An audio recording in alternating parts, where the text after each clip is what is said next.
hopefully the reality of what you can do or what you should do is something a little bit different. And we had a couple different strands of conversation this morning that kind of followed along those lines. So I'd love for all of you to comment, role of incentives from your particular perch. And it's not too hard for any of us, I think, to envision when those incentives might be totally aligned with a terrific outcome for all concerned, and when those incentives, in retrospect, are going to look like they might have been a little misapplied or maybe created in a different environment from the one they carried through in. So open question, any comments on incentives from your perch and how they might relate to broader questions for the system. For example, if your incentive is to be as fast as possible, it might be great for you, might be great for the whole system. There are conditions under which it might not be. And I could say that for almost any first half of the sentence. Well, I'll try and answer it because I always look back at the evolution of the equity market because there was some twisted incentives early on. And really what I concluded, and this is just my opinion, the incentives of online brokeraging, where you had really a democratization of the market where anyone could be an investor because it was cheap, and it was the birth of the internet and you could trade stocks, it ran into a world of fractions and humans. So the other end of your Schwab account when you clicked buy was an actual human that wanted to slow down. The intermediary, the dealer or the specialist on the floor was human, and they wanted to slow down the point of sale, that transaction. And when I think about the evolution of markets, the incentive of the end user will typically win out and force the entire ecosystem to change because that end user found other places to trade electronically and avoided the humans, either the specialist or the manual market makers that were on NASDAQ at the time. And they collapsed the overall spread electronically because they wanted to post a bid and trade. And so it was really the end users, when I think about what drove the electronic conversion of our markets from late 90s into early 2000, they demanded a better outcome for their own trading experience, instantaneous. When I click the button on Schwab, I want a response. And today we have it because they demanded it, but they had to create alternatives and other alternatives to the traditional floor and stock exchange. And it collapsed the incentives of the manual market maker, replaced the manual market maker with what are HFTs today, people that use computers to trade stocks in decimals, because humans can't trade stocks in decimals. And that sped up the market, that sped up the reaction time, and it created this race for speed, all really based on the internet conversion in the 90s. And that's what we have today, and not much has changed, actually. It's a neat point of hubris, too, that we tend to think our own incentives are the ones that matter, when in fact the question might be whose incentives are going to be the most powerful. Jaime, how about you? Yeah, I guess related to what Chris said, I think one of the things as we think about incentives is the incentives that are in place for the firms may be very logical in the sense was Chris was talking about when there's a market disruption. Firms are naturally likely to pull back when they don't understand something that's going on in the market and there's a disruption. And that's, I think, more so in the context of where there's machines that are largely computing trades in a very kind of a speedy basis. And that made me very logical in what even our regulators want firms to do. One more question, and then we're going to bridge. This is a quick one for any of the microstructure guys. I think the three of you guys would get. If indeed you feel that, and I don't feel this way, but it seems like society does, that it's not good that people benefit from speed in executing equity markets, or like in game, cancel, replace kind of thing. There's an academic paper that came out by Budish and a couple other people that proposed discrete time continuous auctions. So instead of saying you can execute continuously, make it every couple seconds, there's an auction. Would that solve that problem, and why hasn't the market evolved toward that kind of solution? So I've definitely looked at this for a while now, and the first assumption is that speed is bad. And ironically, speed in our markets has always existed. It was news being carried by horseback or news by boat.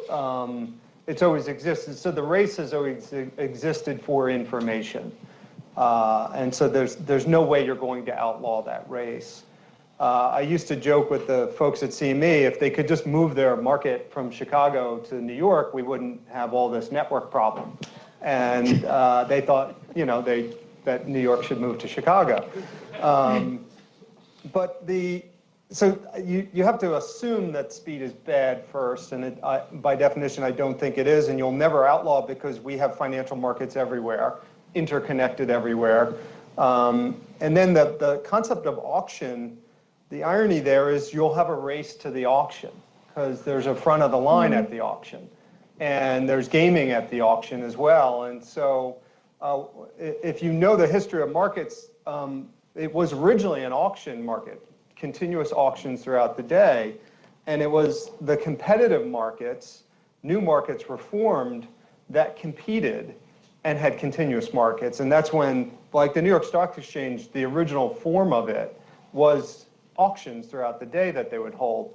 And it was only, they refused to go to a continuous market.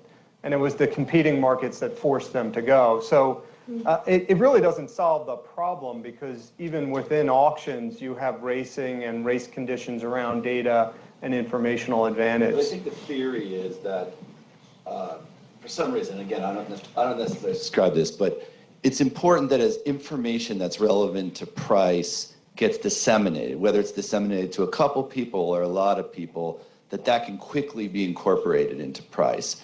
But that for some reason, using faster computers to game somebody's order versus something else, it makes it an unfair playing field or whatever you want to call it. So the idea is if you had, let's call it every 5 seconds there was an auction, that's quick enough to respond to any practical flow of information.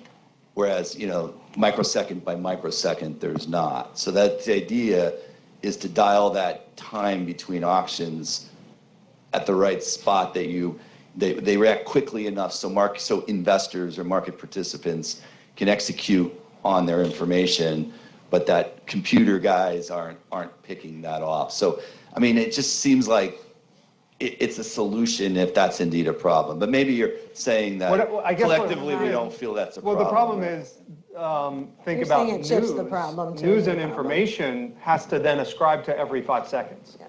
Because if it comes out within the 5 seconds, investors are going to find a way to express their investment interest instantaneously. And so when... the size of the block though too, right? I think they tried that. So they were trying to have a block auction where it was just a certain size block, so it wouldn't be an HFC guy, picking you off. You had to be 100,000 shares or 500,000. So the great news is we're going to lunch and you can all sit together and we can. But clearly this question of time and friction and continuity is a key theme that cuts across. We're going to do lightning round before we go to lunch, and I want to know. As the computer guy, can I just one sentence. What do you got? I think that unless you eliminate computers from the industry, any paradigm you come up with that's electronically motivated, people who focus on building the best technology and deeply understanding the nuances and intricacies of the man-made system are still going to have advantages over people who don't. So this links to some of the hybrid questions that David brought up. Okay, so I'm totally smitten by this question of do you want to be the cave fish or not, right? The cave fish in some ways is very efficient, but in other ways, poor cave fish, look at all it's given up. So I want to know on a personal or professional level, what is your equivalent to the cave fish's eyeballs? That thing that you probably don't need anymore and every signal is telling you should just let it go and focus your energy elsewhere, but you just think you might need it someday or just really can't let go. For me, it would be my phone. I'm super happy I don't have to call and get prices from anyone. If I lose the ability to remember how to ask for a quote, fine. All right, Yeah. good. You want to go? Yeah, I was going to say my phone, so that was the one thing. I guess, part of it is kind of this awareness of time. I think a lot of times that we're kind of wired into kind of what the time is based off the clock as opposed to kind of our own internal kind of desires or needs. So I think kind of like personally, I think that time paradigm of like, 1 second, 2 second, 3 second, as opposed to kind of like what's going on in the world. Awesome. Chris? I would just say that, it's the information that is pumped at me all the time, all day long, whether it's on my phone or on my computer. Most of it is useless to what I do every day and how I live my life, but yet I'm drawn to it and sucked in by it. And if it's a video and I click on that video, I have to watch the video standing next to it. So all of that information and how it sucks me in, I could really do Could without. do without. Good. Dario, how about you? Humans. I always You want to keep or you want to give up? get rid of them. I mean, I always say, because I'm a co-founder, so I have some equity that is a convex instrument. I always say, being an owner of a machine learning fund is a convex way of being short humans. So getting rid of humans altogether. There we go. We are all the cavefish. Okay. Great. On to lunch. So Thanks, with that, everyone. let's thank the panelists and Catherine one last time.